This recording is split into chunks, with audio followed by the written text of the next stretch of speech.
welcome back again to my channel, Philippine Expat Country Living. So, kumusta na po kayo guys? Wala na akong nag-upload kay why? Busy. So, busy ko sa church. Nag-teach kasi ako sa mga kids. Labong na diri because we don't have any more helper here.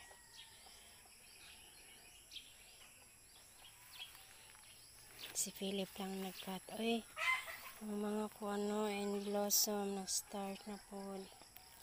Sakit ni siya guys. Ayan nga, oy. Basta kainit siguro ni dere.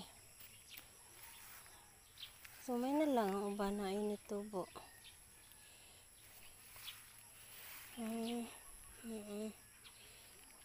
Kuha na siya kay manakod.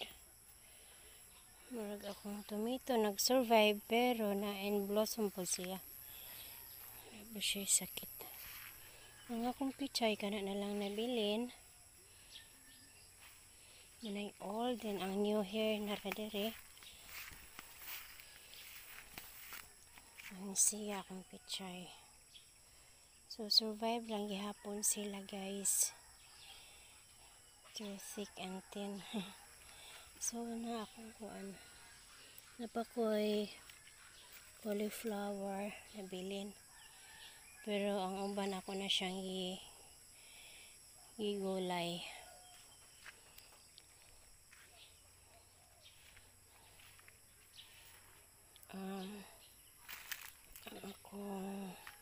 May mga butterfly. Ang akong strawberry.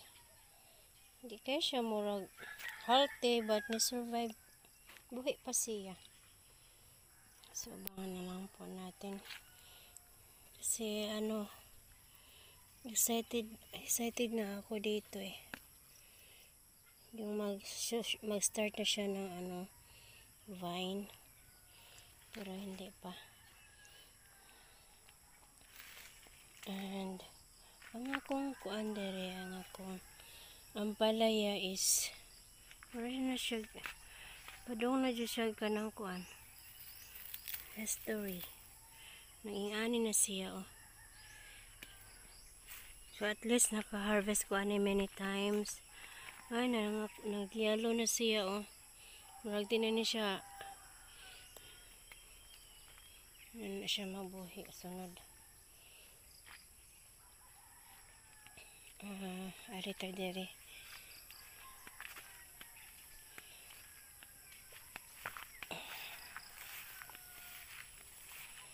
So wala pa may helper guys, amang gipa-stop si Georgie og work kay may problema sa financial. Kami good ng umama iswa pa na ayo iyang kuan diabetes ang tiil.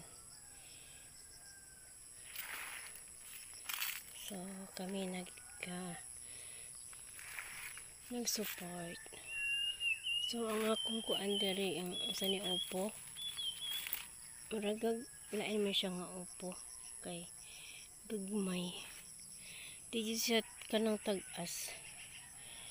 Naman siya bunga o pero wa mo guna ko spray mo ni siya na yung ani kay spray. Ko nang ta siya. Amo nga.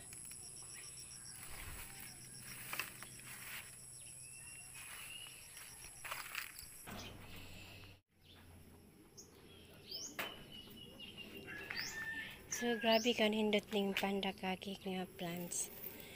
Kaya mo kuan siya kanang mo forma siya.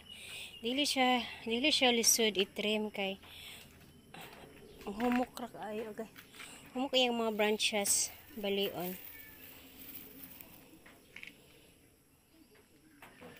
So ako siyang itrim para dili kayo labong. Nga pinakanindot nga San Francisco. Nice color. Kani siya is lain po siya. Kamura siya dark.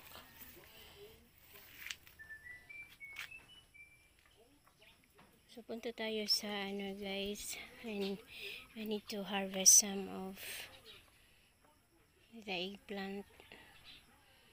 There. Let's go.